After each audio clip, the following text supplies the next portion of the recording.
রসুন, পেঁয়াজ বাটা, আদা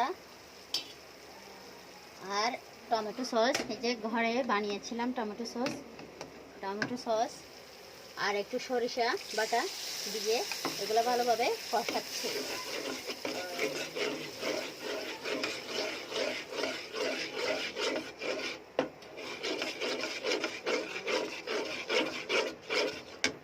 এগুলা 5 মিনিট কষানোর পরে এখন একটু সস, 1 চামচ সস দেওয়া হচ্ছে এখানে।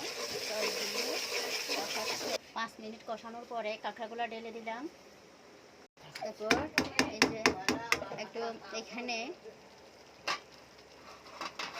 আম্মু সব ধরনের 5 ফোড়নের মতো মশলা গুঁড়ি করে তেলে গুঁড়ি করে ব্লেন্ডারে গুঁড়ি করে দিয়েছে শুকরানের জন্য। এখানে সবগুলা বাটা মশলা দেওয়া হয়েছে। মরিচও ঘরে করা, কোনো গুঁড়ি কিছু ব্যবহার করা হয়নি।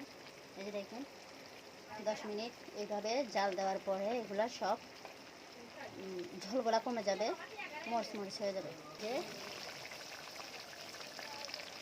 অনেক স্বাদ হয়েছে। লবণ একটুখানি লবণ দেখছিলাম, টেস্ট করে দেখছি, অনেক মজা হয়েছে আসলে।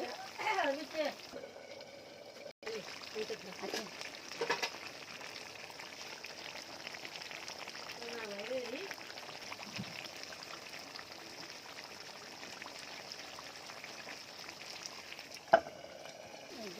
ঝোলগুলা মরিচ হয়ে গেছে, রসা হয়ে গেছে।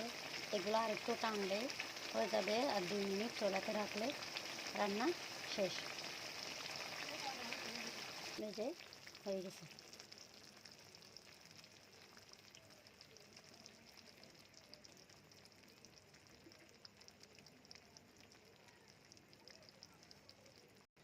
রান্না শেষ। এই যে রান্নার পরে লোকটা এরকম আসছে, দেখেন খেতে অনেক ইয়ামি হবে। যারা কাঁকড়া রান্না করতে জানেন না তারা দেখে রেসিপিটা এইভাবে রান্না করবেন, দেখবেন অনেক মজা হবে।